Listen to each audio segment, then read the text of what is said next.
வணக்கம் சண்டை மெம்பர்ஸ், நான் உங்கள் கபிலன். இன்னைக்கு ஜனவரி 13ஆம் தேதிக்கு உண்டான கரண்ட் அஃபேர்ஸ் பார்க்க போகிறோம். ஸோ வாங்க என்னென்ன இன்னைக்கு இம்பார்ட்டன்ட் நியூஸ்லாம் இருக்குன்னு பார்த்துருவோம். ஜனவரி 13க்கு உண்டான டெய்லி கரண்ட் அஃபேர்ஸ். ஃபர்ஸ்ட் என்னன்னா புக் ஃபேர் நடக்குது இல்லைங்களா? புதுதில்லியிலையும் புக் ஃபேர் நடக்குது, இங்கேயும் நமக்கு புக் ஃபேர் நடக்குது, எங்கள் சென்னையிலையும் புக் ஃபேர் நடக்குது. ஸோ 53வது புதுதில்லியில் நடக்கிற புத்தக திருவிழாவிற்கு புத்தக கண்காட்சிக்கு 2024 நடக்கிற இந்த புத்தக கண்காட்சிக்கு எந்த கண்ட்ரிலேருந்து சீஃப் கெஸ்ட்டை ஹானர் பண்றாங்க அப்படின்னு பார்த்தீங்கன்னா, இது வந்து கத்தார் நாட்டிலேருந்து நமக்கு சீஃப் கெஸ்ட் இன்வைட் பண்ணியிருக்கிறாங்க. ஓகேவா? இது எங்க நடக்குது அப்படின்னு பார்த்தீங்கன்னா, பாரத மண்டபத்தில் நியூ டெல்லியில நடக்குது. இது எப்படின்னா 53வது டெல்லி வேர்ல்டு புக் ஃபேர் 2026. இது எந்த காலங்களில் நடக்க போகுது அப்படின்னா, ஜனவரி 10லேருந்து 18 வரைக்கும் இது நடக்க போகுது. ஓகேவா? ஸோ ஜனவரி 10லேருந்து 18 வரைக்கும் இது நடக்க போகுது. இந்த ஃபேர் வந்து நேஷனல் புக் ட்ரஸ்ட், அதன் மூலியமா இது நடக்குது. நேஷனல்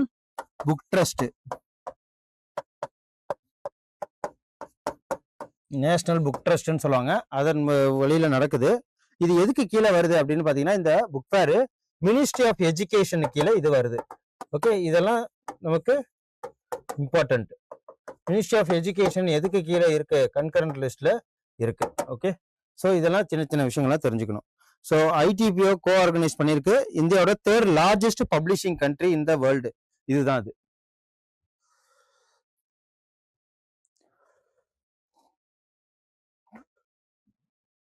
அதுக்கப்புறம் இரண்டாவது, அதாவது ஜின் ஜான்சன் அப்படிங்கிறவரு ரீசென்ட்லி அனௌன்ஸ் பண்ணியிருக்கிறார். என்ன அப்படின்னா, நான் ரிட்டையர் ஆக போறேன் அப்படின்னு சொல்லிட்டு ரீசென்ட்லி அறிவிச்சிருக்கிறாரு. இவர் எந்த விளையாட்டுத்துறையை சேர்ந்தவர் அப்படின்னு பார்த்தீங்கன்னா, ஓய்வு பெற அறிவித்த இந்த ஜின்சன் ஜான்சன் எந்த விளையாட்டுத்துறையை சேர்ந்தவர் அப்படின்னு பார்த்தீங்கன்னா, அத்லெட் அதை சேர்ந்தவர், அத்லெட்டிக்ஸ். ஸோ அந்த விளையாட்டுத்துறையை சேர்ந்தவர் தான் யாருன்னா ஜின் ஜான்சன். தடகள வீரரான இவர் எல்லாத்துலேருந்து ஓய்வு பெறதா சொல்லியிருக்கிறார். இவர் ஒரு தேசிய சாதனையாளர் மற்றும் ஆசிய விளையாட்டு போட்டிகளில் நடுத்தர தூர ஓட்டத்துல தங்கப்பதக்கம் வென்றவரும் கூட. ஓகேவா? 1500 மீட்டர் 2018 ஜகார்த்தால ஏசியன் கேம்ஸ்ல இவரு தங்கப்பதக்கத்தை வாங்கியிருக்கிறாரு. ஸோ இவரு Jinson become the first Indian மேல் ரன்னர் ஸ்ரீராம் சிங்க்கு அப்புறம் ஒலிம்பிக்ல 800 மீட்டர்ல ஃபைனல் ஆன, அதாவது தேர்ந்தெடுக்கப்பட்டது இவர் ஒருத்தர். 2018 ஜகார்த்தால வின் பண்ணியிருக்கிறாரு. 2016 ஒலிம்பிக்ல 800 மீட்டர் ஓட்டத்திற்கு தகுதி பெற்றார். ஓகேவா? தகுதி பெற்று அதுல 5வது இடத்தையும் பிடித்திருக்கிறாரு. ஸோ இவர் யாருக்கு அப்புறம் இந்த ஒலிம்பிக்ல இந்த 800 மீட்டர் ஓட்டுறதுக்காக இது பண்ணாரு அப்படின்னு பாத்தீங்கன்னா, ஸ்ரீராம் சிங் 1980க்கு அப்புறம் இவர் தான் வந்து அதுக்கு குவாலிஃபை ஆயிருக்கிறாரு. ஓகேவா? COVID-19 இன்ஜூரிஸ் காரணமாக டோக்கியோ 2020 ஒலிம்பிக்ல இவர் கலந்துக்கல. ஸோ இப்ப ஜின் ஜான்சன் ஓட்டப்பந்தயத்திலிருந்து, அதாவது தடகளத்திலிருந்து தன்னை ஓய்வு பெறுவதா அறிவிச்சிருக்கிறாரு. அதுக்கப்புறம் சுரங்க பாதுகாப்பு இயக்குநரகம், ஸோ டிஜிஎம்எஸ் சொல்லுவாங்க, 125வது நிறுவன தினத்தை எந்த தேதியில கொண்டாடி இருக்கு அப்படின்னு பாத்தீங்கன்னா, இந்த director general of mines safety 125வது ஃபவுண்டேஷன் டே எப்ப நடக்குதுன்னா 7 ஜனவரி 2026. ஓகேவா? 7 ஜனவரி 2026 7 ஜனவரி 2026 ஜான்ல தான் நடக்குது. இந்த டிஜிஎம்எஸ் அப்படின்னா 125 நிறுவன தினம். டிஜிஎம்எஸ்னா என்ன அப்படின்னா, டைரக்டர் ஜெனரல் ஆஃப் மைன்ஸ் சேஃப்டின்னு சொல்லுவாங்க. ஸோ இது எதுக்கு கீழே வருது அப்படின்னா, ministry of labour and employment, government of India கீழே வருது.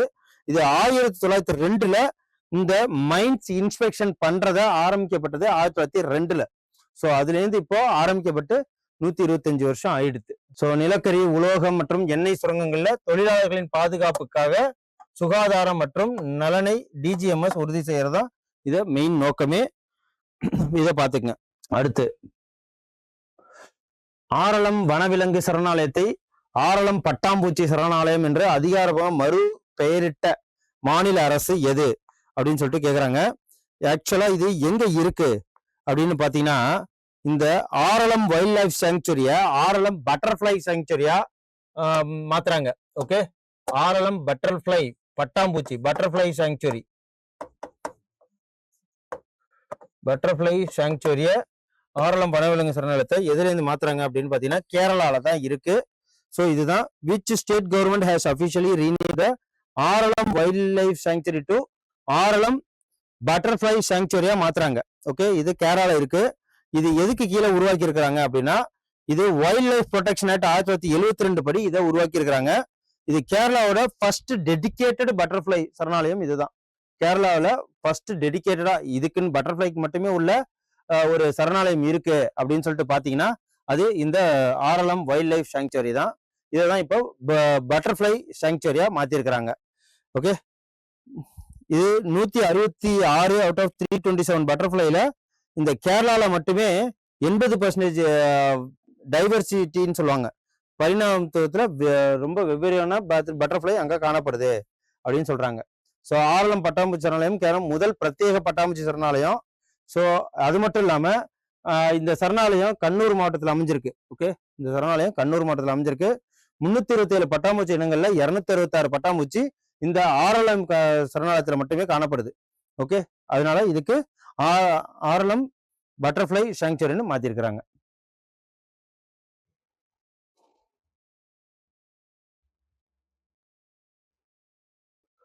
ஸோ கேரளா ஃபேக்ட்ஸ்ன்னு பார்த்தீங்கன்னா இதுல மொத்தம் 14 டிஸ்ட்ரிக்ட் இருக்கு.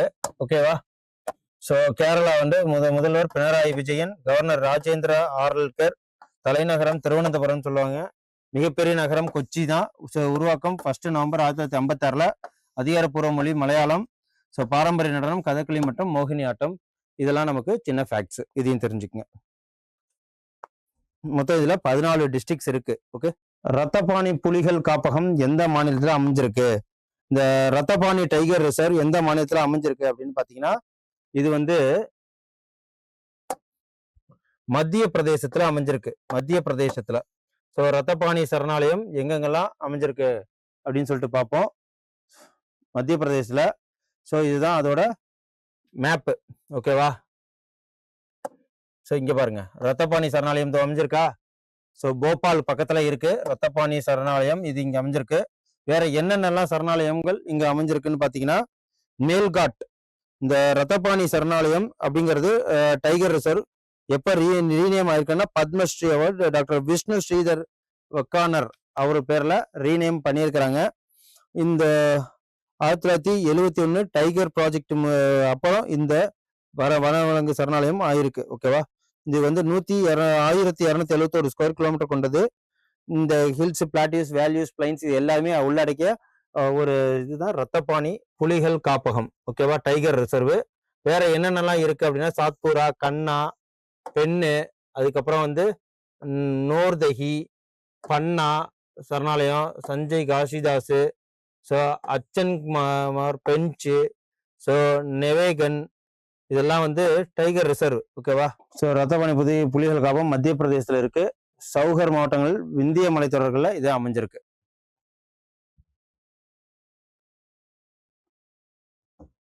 அப்புறம் மத்திய பிரதேசத்தோட தலைநகரம் போபால். ஓகே, இதோட பெரிய நகரம் இந்தூர். இப்போ அங்கதான் வந்து இந்தூர் தான் சேஃபஸ்ட், ஸ்வச் பாரத்ல சேஃபஸ்ட் சிட்டியா வந்து பேர் பெற்றிருந்துச்சு பல வருடங்களா. ஸோ இப்போ அங்கதான் வந்து தண்ணி கண்டாமினேட் ஆனதுனால ஏகப்பட்ட பேர் இறந்துருக்காங்க, ஒரு 10 பேருக்கு. ஸோ இது 1 நவம்பர் 1956 உருவாக்குனது. புனை பெயர் இந்தியாவின் இதயம்னு சொல்லுவாங்க. ஸோ அதிகாரப்பூர்வ மொழி இந்தி. 5 மாநிலங்களால் எல்லையாக உள்ள உத்தரப்பிரதேசம், ராஜஸ்தான், குஜராத், மகாராஷ்டிரா மற்றும் சத்தீஸ்கர் மிகவும் காடுகள் நிறைந்த மாநிலங்கள் ஒன்று. இந்தியாவோட புலி மாநிலம் என்றும் அழைக்கப்படுறதா இந்த மத்திய பிரதேசம்.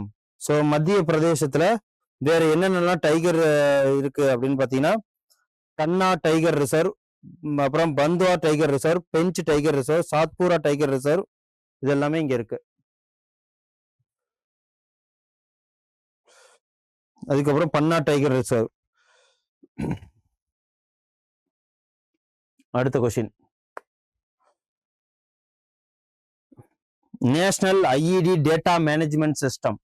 ஸோ சமீபத்தில் எந்த அமைப்பு தேசிய ஐஇடி தரவு மேலாண்மை அமைப்பு, ஐஇடி தரவு மேலாண்மை அமைப்பை NIDMS உருவாக்கியிருக்கு அப்படின்னு பார்த்தீங்கன்னா, நேஷனல் பாதுகாப்பு தேசிய safeguard security guard, national security guard மூலயமா நடந்திருக்கு. இந்த NIDMS national IED data management system இந்த எதுக்கு கீழே வருது? ஹோம் அண்ட் கோஆபரேஷன் மினிஸ்ட்ரி கீழே தான் வருது. ஓகே, இப்போ அதோட மினிஸ்டர் யாரு? ஹோம் மினிஸ்டருக்கு யாருன்னா அமித்ஷா அவர்கள். ஸோ இதுக்கு கீழே தான் இந்த NAMD நேஷனல் பாதுகாப்பு படையின் கீழே தான் இது வருது. ஓகே, இதில் நேஷனல் செக்யூரிட்டி, அதாவது நேஷனல் செக்யூரிட்டி கார்டுன்னு சொல்லுவாங்க. தேசிய பாதுகாப்பு படை மூலமாக இது யாருக்கு கீழே வருதுன்னா under the ministry of home affairs கீழே தான் வருது. ஹோம் அஃபேர்ஸோட மினிஸ்டர் யார் அப்படின்னு பார்த்தீங்கன்னா அமித்ஷா அவர்கள். அதில் தான் இது வெடிக்கும் சாதனம், மேம்பட்ட வெடிக்கும் சாதனம், அதுக்கு பேர் என்ன அப்படின்னு பார்த்தீங்கன்னா so home and cooperation minister. இதில் வந்து நேஷனல் IED டேட்டா மேனேஜ்மெண்ட் மூலிமா இது பாதுகாப்பு மற்றும் உள் பாதுகாப்பு அமைப்புகளால் வலுப்படுத்துறதுக்கு இது நடந்திருக்கு. ஓகே, அடுத்த கொஸ்டின். லெப்டோ பிராச்சியம் சோமாலி அப்படின்னு சொல்லுவாங்க மற்றும் லெப்டோ பிராச்சியம் மெச்சுக்கா என்ற இனத்தை சேர்ந்த அதாவது தவக்கலை. ஓகேவா, ஸோ இது எங்க இது வந்திருக்கு அப்படின்னு பார்த்தீங்கன்னா லெப்டோ பிராச்சியம் மெச்சுக்கா அப்புறம் லெப்டோ பிராச்சியம் சோமானி அப்படிங்கிற ஒரு ஃப்ராகு எங்க கண்டுபிடிச்சிருக்காங்க அப்படின்னா ஃப்ராக்மெண்ட் ஆஃப் இந்தியா இதுல. ஓகேவா, இந்த சயின்டிஸ்ட் என்ன கண்டுபிடிச்சிருக்காங்க அப்படின்னு சொல்லிட்டு பார்ப்போம். இந்தியாவின் தவளை மனிதன் ST பீஜு தலைமையிலான ஒரு குழு வந்து தவளை மனிதன் யாருன்னு கேட்பாங்க, பீஜு. இங்கே அருணாச்சல பிரதேசத்தின் இந்த மலைப்பகுதியில தான் இந்த 2 டைப் ஆஃப் ஃப்ராகை கண்டுபிடிச்சிருக்காங்க. ஓகே, அது பேர் என்ன அப்படின்னா லெப்டோ பிராச்சியம் சோமானி, அறிவியல் ரீதியாக பெயரிடப்பட்ட சோமனின் மெல்லிய கைத்தவளை அப்படின்னு சொல்லுவாங்க. அதுக்கப்புறம் வந்து ஜேர்னலிஸ்ட் சோம்நாத். அதுக்கப்புறம் ஸ்மால் ஃப்ராக் 55 மில்லிமீட்டர் லாங் கொண்டது இது.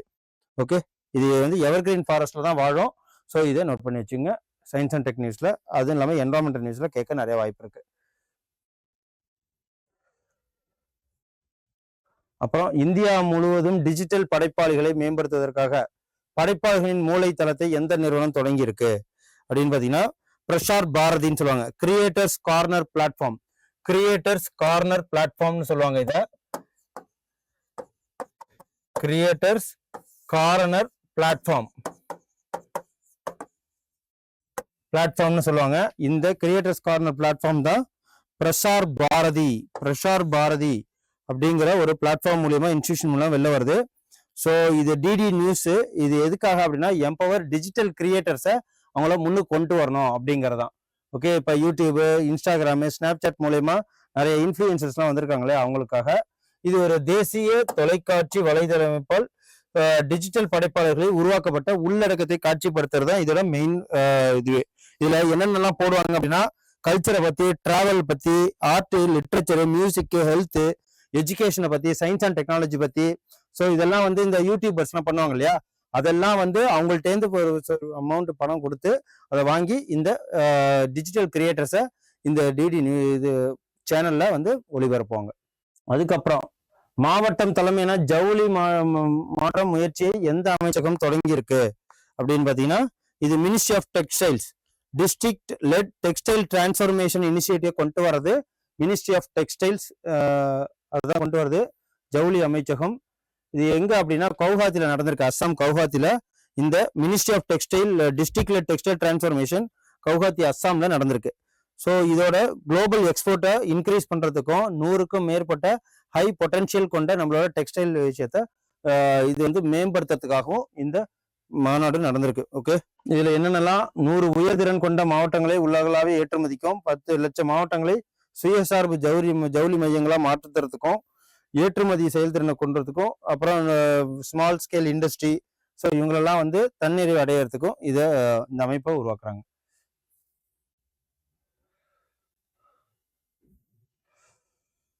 அதுக்கப்புறம் தேசிய இளைஞர் தினம் ஒவ்வொரு ஆண்டும் எந்த தேதியில் அனுசரிக்கப்படுது அப்படின்னு பார்த்தீங்கன்னா ஜனவரி 12 நேஷனல் யூத் டே. ஸோ இந்த வருஷம் தீம் என்ன, ignite the self impact the world. So ignite the self impact the world தான் தீம். ஸோ தீம்னு பார்த்தீங்கன்னா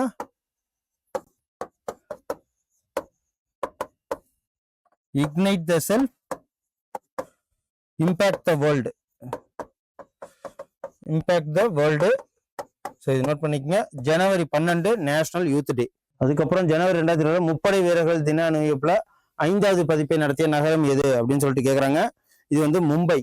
ஓகேவா, மும்பையில தான் இது 5வது முப்படை வீரர்களின் அணிவகுப்பின் போது 5வது பதிப்பை நடத்திய இது வந்து மும்பை.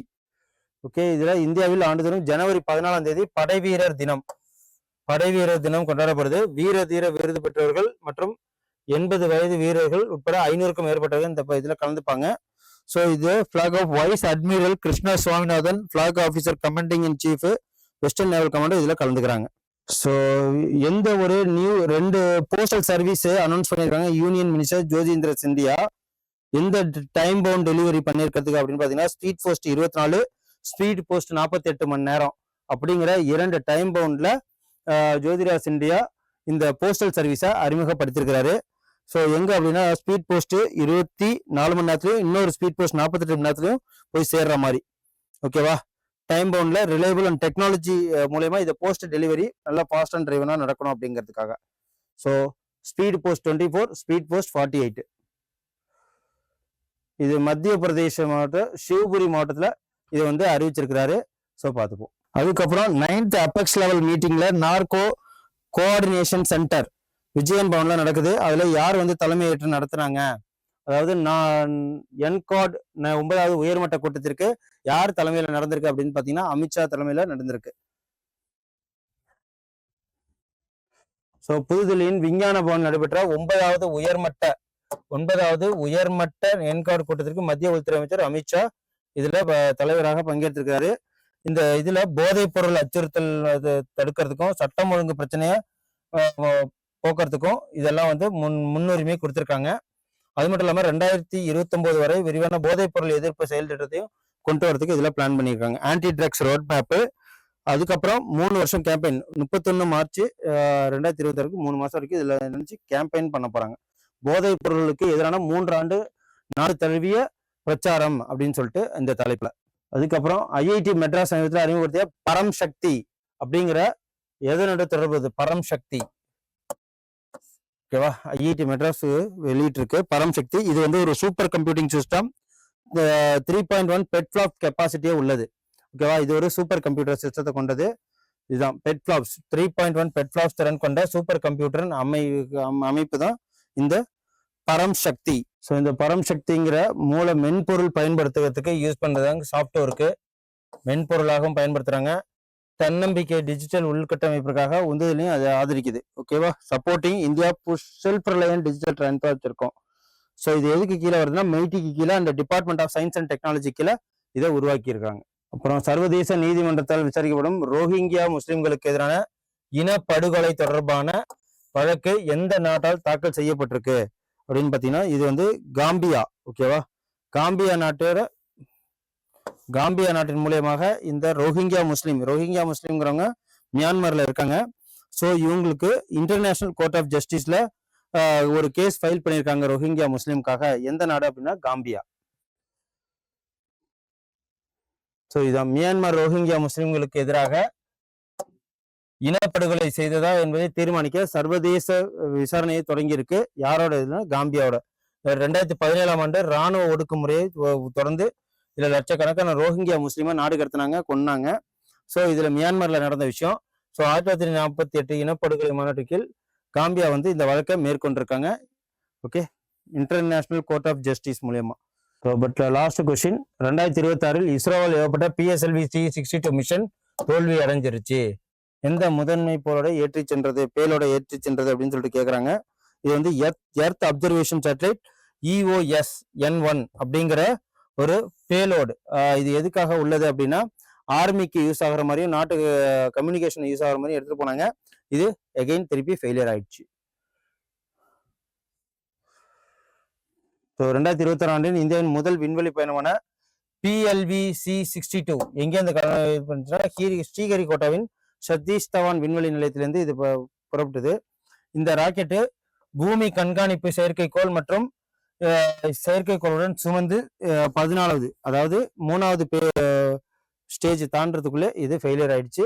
இந்த PSLV-64 பயணத்தையும் நியூஸ் ஃபேஸ் இந்தியா லிமிடெட் 9வது வணிக பயணத்தையும் இது சேர்ந்து தான் கொண்டு போனுச்சு.